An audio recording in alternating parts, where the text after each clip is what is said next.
Your phone isn't ready for these games. I've been digging through the app stores to hunt down the most insane-looking mobile games out there, and these 15 are my absolute favorites. Let's see if your device can survive them. Number 15. Playing San Andreas on mobile brings back so many memories. Running away from cops, cruising through Los Santos, hitting those missions that made me stay up late as a kid. The definitive edition cleans up lots of rough edges, smoother shadows, better draw distances, and mod support pushes it even further. New cars, custom textures, even weird mission mods that make the game feel fresh. But sometimes my phone struggles in crowded areas, like when many cars or NPCs are nearby, but most of the time it feels surprisingly steady. If you want classic sandbox gameplay and unlimited freedom, this is one of the few where nostalgia and modern polish meet really well.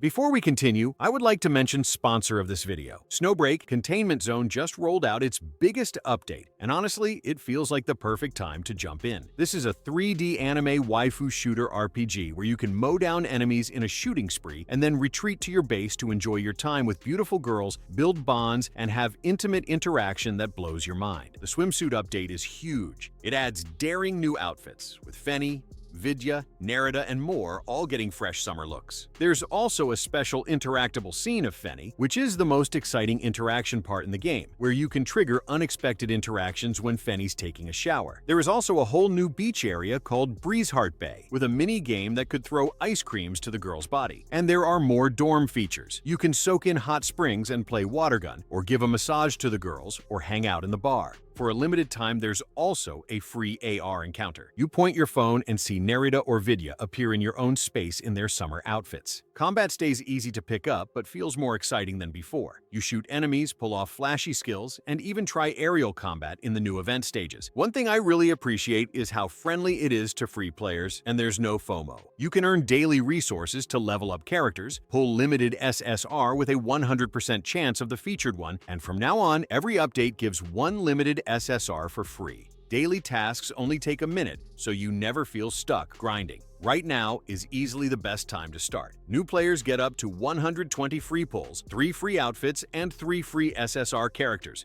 including Sirius Freefin on October 16th. This update also introduces a brand new prologue, helping you breeze through the early story, catch up with the plot, and enjoy the latest content with ease. Plus, it works on PC, iOS, and Android with full cross-progression, so you can pick it up on your phone and continue later on your PC without losing progress. I'm honestly impressed with how much this swimsuit update adds, from the new outfits to fun AR mode. Also, big thanks to Snowbreak for sponsoring this video. Download Snowbreak Containment Zone today, grab your free rewards, and blast your load of summer fun. Number 14. At first, I thought MWT Tank Battles was just another simple tank shooter, but after a few rounds, it became clear it's much more tactical. You're rolling heavy machines across open maps, thinking about cover, sight lines, and when to push forward. The visuals are crisp for mobile, explosions feel weighty, and it's a thrill to flank someone who thought they were safe. Unlocking new vehicles takes time, and premium gear can tip matches, but when it's balanced, it's a tense, rewarding war simulator that scratches both the action and strategy itch. Number 13. Sailor's Odyssey drops you on a mysterious island with nothing but your wits and a few tools. The survival loop is straightforward: gather resources, craft, explore. But the environment itself is gorgeous. The water especially looks so good it almost feels like a tech demo for your phone. I found the gameplay a bit limited after a while, as there's not a huge variety of things to do. But if you enjoy slow, atmospheric survival games and want to test how your phone handles high-end graphics, it's a neat experience. Number 12.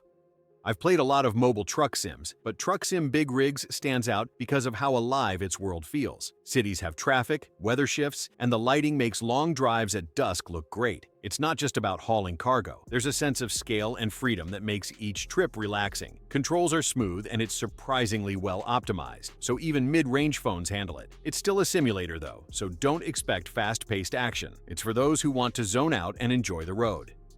Number 11.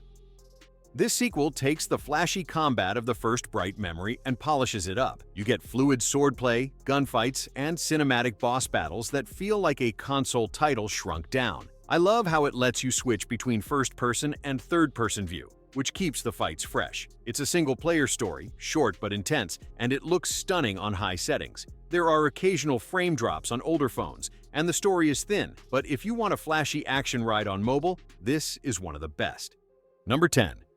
I spend a lot of time in off-road games, and right now, Off-Road League Online is my go-to. The vehicle physics are convincing without feeling sluggish. Mud splashes on the camera, and the maps are big enough to get lost in. There are missions to do solo and a lively multiplayer scene where you can show off your customized rides. It's a great mix of realism and fun. The only frustration is occasional bugs in online matches, but for off-road fans, it's easily worth it. Number 9. Dragon Rage has been around for a while, but it still feels like one of the most polished MMORPG on mobile. Huge open areas, flashy combat animations, and an art style that blends sci-fi and fantasy. There's plenty to do casually: story quests, mini-games, social hubs. It does have autoplay and pay-to-win elements that can be off-putting if you're competitive, but for relaxed exploring and flashy fights, it's still a standout. I like dipping into it when I want a big MMO world without committing to hours of grind. Number 8.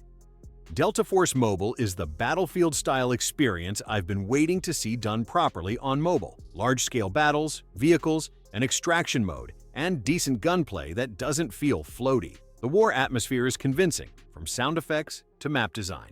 The only issue I've had is my phone heating up during long sessions, but performance otherwise is solid. If you want a military shooter that feels big and chaotic instead of small and arcade-like, Delta Force hits that spot. Number 7.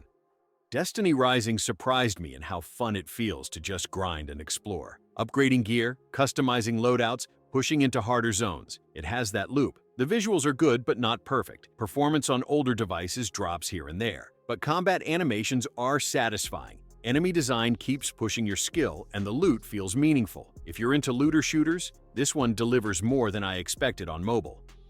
Number 6. Seeing Need for Speed on mobile hits a nostalgia button for me. I grew up on Underground 2, and now I'm tearing through a massive open world on my phone. It's more arcade than sim, which suits the series, and the visuals and car selection are impressive. The annoying part is that it's currently region-locked to China and Taiwan, so you'll need a VPN. I'm hoping for a global release soon because it deserves to be played without extra steps. Number 5.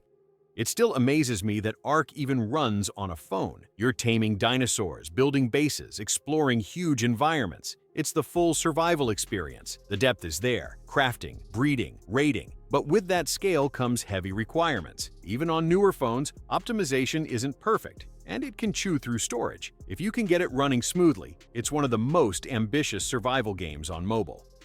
Number 4.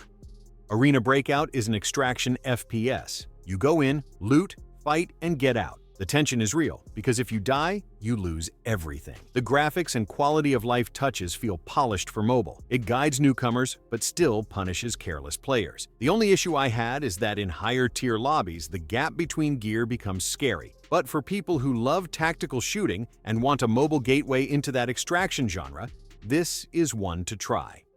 Number 3. Once Human blends survival with post-apocalyptic exploration in a way that reminds me of Days Gone. You ride motorcycles across eerie landscapes, fight weird enemies, and slowly build up a base. The world feels dangerous, but also fun to roam. Crafting is deep enough to keep you busy, but the install size is massive, nearly 40 gigabytes. If you're into survival games and have the space, it's a compelling mobile experience. Number 2.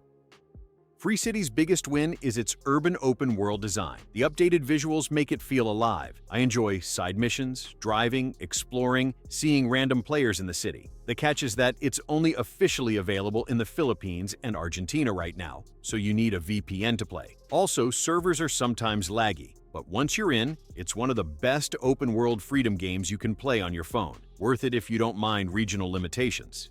Number 1.